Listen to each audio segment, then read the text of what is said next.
Now, in a BBC News special, Humphrey Hawksley reports on Japan's worst crisis since the Second World War and looks at the implications for its future.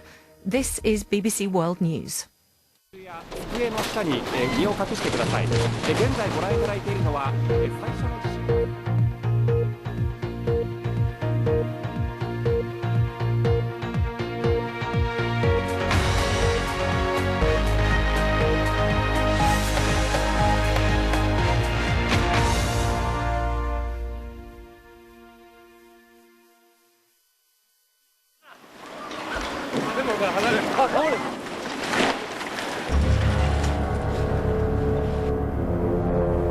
The week that shook the world. The images of destruction and flooding coming out of Japan are simply heartbreaking. On behalf of the American people, I ask you to join me in praying for the victims of the recent devastation visited upon Japan. 在座的有日本记者，我想说几句话。 We will do anything and everything we can at this very difficult time. We will be watching closely. Es sind noch Zehntausende Menschen vermisst, es sind Hunderttausende obdachlos.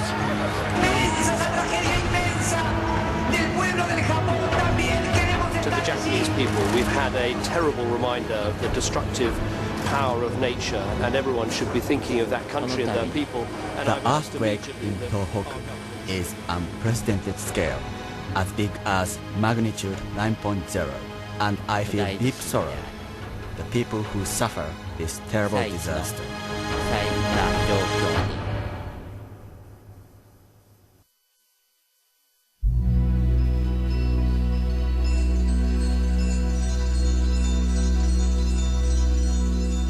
Japan, a sprawl of mountainous islands in the Western Pacific.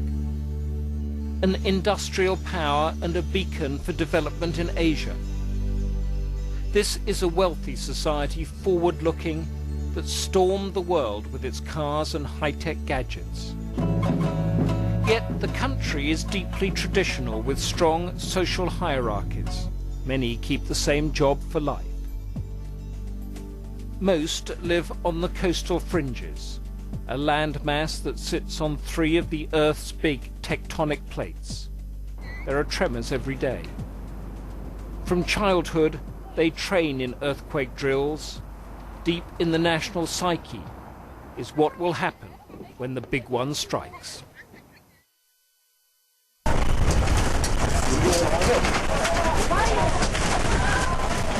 2:46 p.m. on March the 11th, 2011.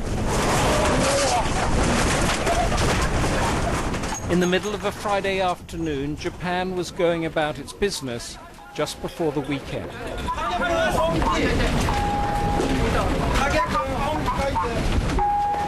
80 miles out to sea and 20 miles deep, huge plates of the Earth's crust shifted slightly, relieving pressure built up over centuries.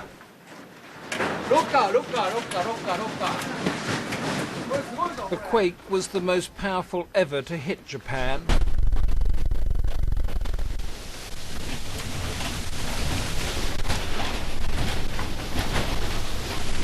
Even the Prime Minister was caught by surprise at its ferocity.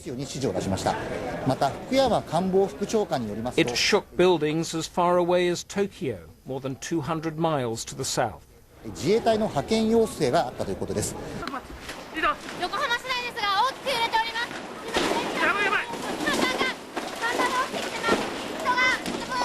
Parts of Japan moved several meters eastwards.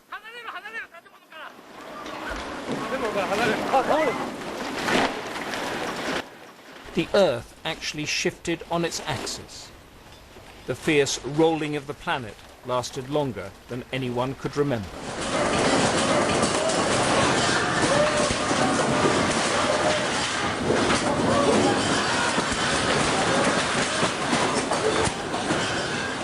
Walking into the office from the balcony from a phone call, and somebody said quake. Then it really kicked in big time.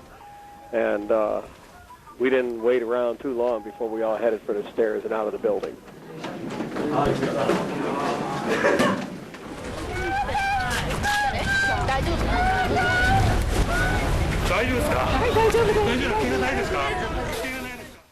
was a very strong earthquake. And in the Tohoku region, mainly and over a wide area, damage has been inflicted. I offer my deepest sympathy to the people who have suffered the disaster.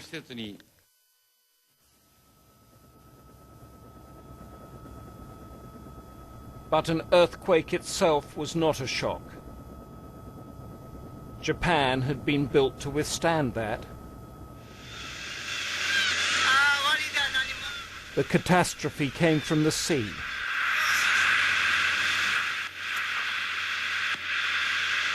So sudden that escape was impossible.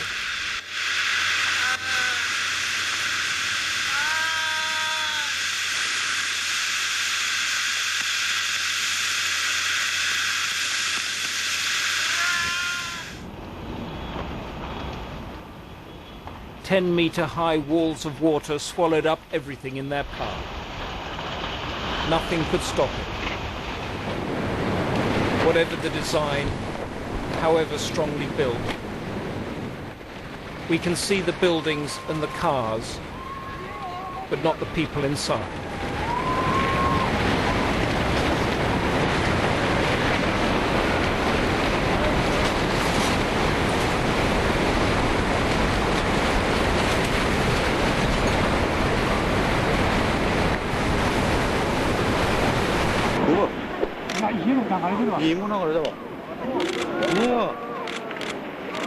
From crystal blue seawater, it became the most destructive energy of nature imaginable.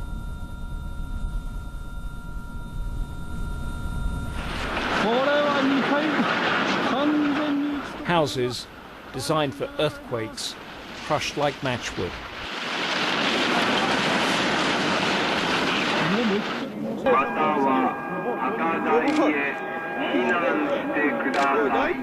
Boats made for the worst storms, tossed aside as if feathers.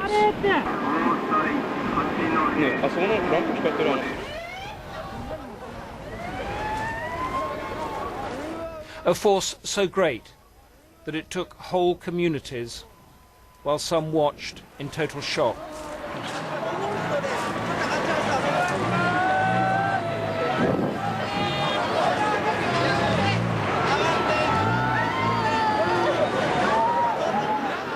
Others in their thousands were crushed and swept to their deaths.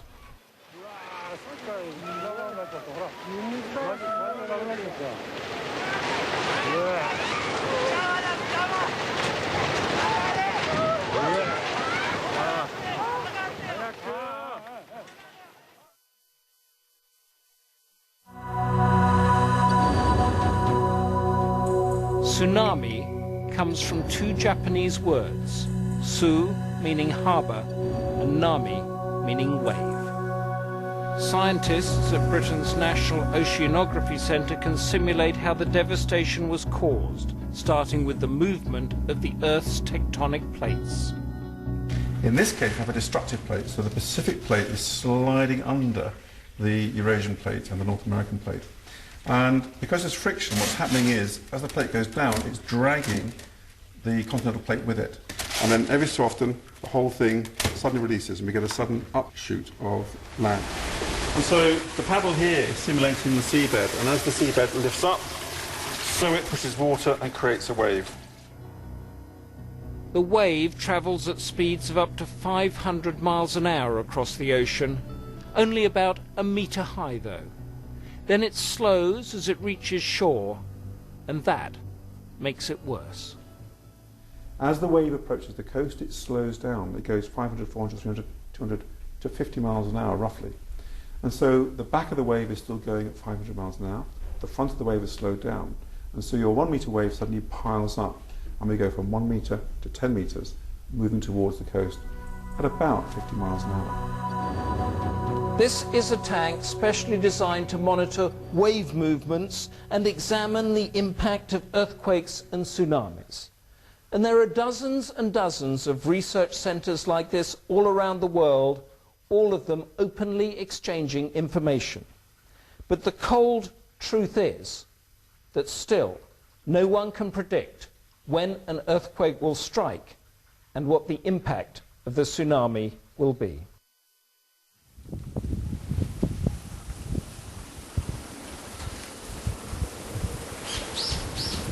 So, as if out of nowhere, the wave struck. Slowly, chillingly, we saw that many of Japan's well-ordered coastal neighborhoods were no more. The waves just kept coming and coming. I raced from my boat up the hill as a wall of water crashed into the bay. They came back and were shocked by the damage. I was at the car with my daughter when everything began to shake violently. We rushed back to the house, grabbed a few bags, drove up out of town just before the tsunami struck. In some places, the water had struck brutally and just as quickly withdrawn, all in seconds. In others, it lingered, turning the fruit orchards and rice paddies of northeastern Japan into fetid swamps. Survivors looked out on neighbours' houses that had simply vanished, and the nation faced the unimaginable. Loved ones were missing. Grief and anger had to be put on hold for many. Aftershock shuddered through the ground. Warnings of more tsunamis echoed. Japan tried to rescue and recover, and stories of tragedy and heroism unfolded. The port city of Rikuzentakata. A mother and father picked their way through the rubble of a building where their son Hiroyuko worked. At first, they couldn't believe that he might not have survived. They call out his name. Then slowly, like so many other families, they're making themselves accepted.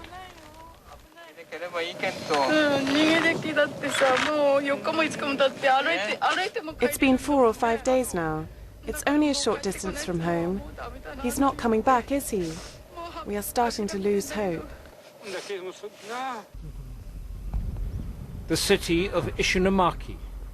Some of these rescue teams travel the world, New Zealand, China, Pakistan, and other disasters. 4 days after, they bring out a 25-year-old office worker, alive. This couple picking through the debris. Their karaoke bar once stood here, but they're not just looking for what they can say. I'm searching. My father, my mother. I want to find them. I want to find them.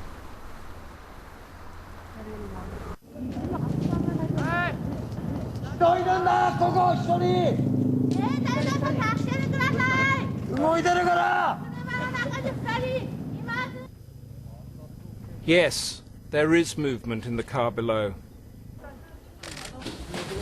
Rescuers pull the person out, an elderly man. Don't be afraid, he's told. You're safe now.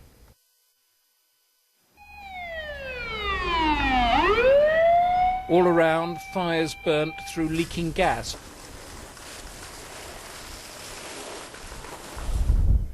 Phone lines were down, roads blocked, infrastructure destroyed, oil refineries ablaze. But it didn't stop there. The stakes were to become much, much higher. It was as if the apocalypse of Mother Nature had allied itself with the man-made apocalypse that has been feared for so long.